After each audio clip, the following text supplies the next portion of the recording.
تملأ الآفاق عطرا ونورا يملأ الآفاق ضيا. Man sarrahu ayyubsata lahu fi rizqih. Barang siapa yang ingin diluaskan rizkinya, diluaskan, dibentangkan jemaah. Wa yunsa'alahu fi adharih, ingin umurnya ditambah, dipanjangkan umurnya.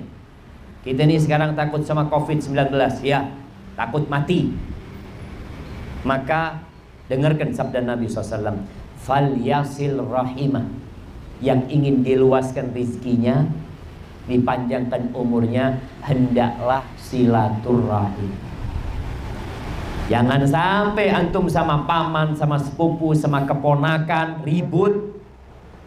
Kata Nabi SAW, la yadkhulul jannah qati', nggak masuk surga orang yang memutuskan rahim. Dan ternyata yang menyebabkan silaturahim itu putus, salah satunya warisan. Bener? Betul?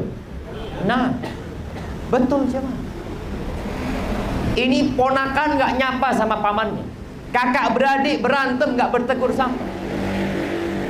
Ada kawan anak, subhanallah, dia cerita, anak datang Ustaz ke rumah kakak anak di Malang, kata dia. Memang ada warisan yang dipegang sama kakak. Anak datang, anak punya adik-adik perempuan, Ustaz. Mereka perlu uang. Kakak anak kaya raya dan ada warisan yang dipegang sama dia. Ketika anak datang ke sana, sama anaknya masuk nggak boleh rumah. Keponakannya nih, mau masuk nggak boleh. Nggak, ayah nggak ada. Loh, tapi kan ini kan pamannya, silahkan masuk. Nggak boleh. Akhirnya anak nunggu di luar rumah, Ustaz. Beberapa menit kemudian kakak anak keluar dengan mobil, ada di dalam rumah. Wallahi, hati-hati, la yadkhulul jannah, nggak masuk surga. Walaupun mungkin kau kaya dengan menguasai harta warisan, tapi sekali lagi nggak akan ada berkah di sana. Maka tolong mulai sekarang bikin grup, bukan grup lulusan SMA, SMP, grup keluarga. Anak Mbah Kakung, apalah buyutnya, semua masuk satu grup. Anak ini punya grup bersama kerabat dari pihak bapak anak. Nama anak Syafiq bin Riza bin Hasan. Jadi anak-anaknya Hasan dan cucu-cucunya Hasan, satu grup. Anak juga punya dari ibu anak namanya Ni'mah binti Sulaiman. Semua anak-anaknya Sulaiman. Kita bikin satu grup. Ketika ada yang sakit, ketika ada yang perlu uang, ketika ada perlu bantuan, kerabat ini semua yang bantu. Dan subhanallah, kalau kita lihat takdir Allah ini indah. Hampir di semua keluarga itu ada satu atau dua yang sukses. Sisanya mungkin susah hidupnya, tapi ada yang sukses. Ketika mereka menjaga silaturahim, insya Allah bicara mengentas kemiskinan, yang mungkin Indonesia selalu tiap tahun berpikir tingkat kefakiran, kemiskinan belum berkurang atau bertambah. Salah satu yang harus digarap itu bukan hanya membuka lapangan pekerjaan, tapi membuka hati orang-orang beriman supaya silaturahim. Ada orang yang sama kawannya royal, sama sahabatnya royal, ke warung ditraktir sama dia, keponakannya nggak pernah dia bantu, pamannya sakit nggak pernah dia kunjungi. Memutuskan rahim dia. Walaisal wasil bil mukafi. Kata Nabi SAW, yang disebut orang yang menyambung rahim itu bukan yang bales-balesan. Bukan yang bales-balesan. Dia kasih hadiah, kita kasih hadiah. Dia berkunjung, kita berkunjung. Bukan. Yang disebut orang yang menyambung rahim itu adalah alladzi idza quti'at rahimuhu wasalaha. Yang kalau silaturahim diputus, dia sambung.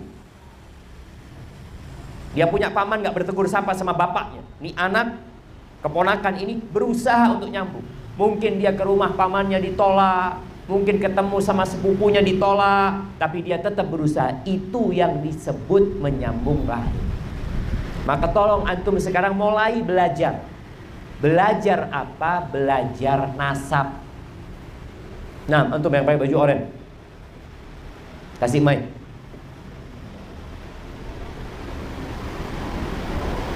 Nah, sebutkan namanya. Assalamualaikum warahmatullahi wabarakatuh. Waalaikumsalam warahmatullahi wabarakatuh. Nama saya Muhammad Zuhri. Namanya Muhammad Zuhri. Muhammad Zuhri bin Ya. Muhammad Zaini. bin Muhammad Zaini. Muhammad Zaini bin nih sama Mbak Dewi dah. Masa sama kakeknya lupa? Enggak, soalnya kakek meninggal sebelum saya lahir. Bukan masalahnya meninggal, namanya. Subhanallah. Baik, kasih hadiah. Rasulullah sallallahu alaihi wasallam mengatakan, ta'allamu min ansabikum. Belajarlah nasab kalian. Kenapa disuruh belajar nasab kalian? Nasab kita nih. Matasilu bihi arhamakum, supaya kalian bisa silaturahim. Ketika antum nggak hafal sama nasabnya, ya gimana kita akan silaturahim? Mungkin di tempat kerja sama misanannya atau sepupunya 2 kali, agak jauh nih, nggak saling berkenal aja, kalau itu saudaranya. Dan ini juga yang menyebabkan silaturahim mungkin agak sulit di Indonesia, karena orang itu namanya panjang-panjang. Coba namanya para sahabat Nabi. 1. Namanya Nabi Muhammad SAW. Siapa? Ya Muhammad. Muhammad bin Abdullah bin Abdul Muttalib bin Hashim bin Abdi Manaf bin Qusay. 1 semua namanya. Tapi orang Indonesia, Muhammad Ali Zainal Abidin bin Sulaiman Toha Solihin. Itu namanya bin, panjang-panjang semuanya. Maka nanti kalau antum nikah punya anak, cukup anaknya dikasih nama 1 nama. Nama yang kedua dan ketiga nama ayahnya, nama kakeknya. Sehingga itu anak kemanapun pergi bawa nama bapak dan kakeknya. Ketika awal-awal anak pulang dari Madinah, anak ceramah, anak minta nasab anak disebutkan lengkap. Nama anak Syafiq bin Riza bin Hasan bin Abdul Qadir bin Salim bin Zain, bahasa lama. Ketika nama itu disebutkan, anak ketemu banyak kerabat di Jakarta. Syafiq, ente masih saudara sama anak. Syafiq, banyak ketemu. Karena dari nama saja orang sudah tahu itu saudara anak. Tapi kalau namanya aja udah nggak hafal, nasabnya nggak hafal, gimana kita silaturahim? Maka tolong kita lihat sahabat Nabi, namanya tidak neko-neko aja. Namanya Umar siapa? Ya Umar, Umar bin Khattab. Namanya Utsman, siapa namanya? Utsman bin Affan. Ali siapa namanya? Ya Ali bin Abi Thalib. Yang perempuan nih, mbak-mbak yang perempuan, namanya 3, namanya 4. Coba namanya putri-putri Nabi Muhammad SAW.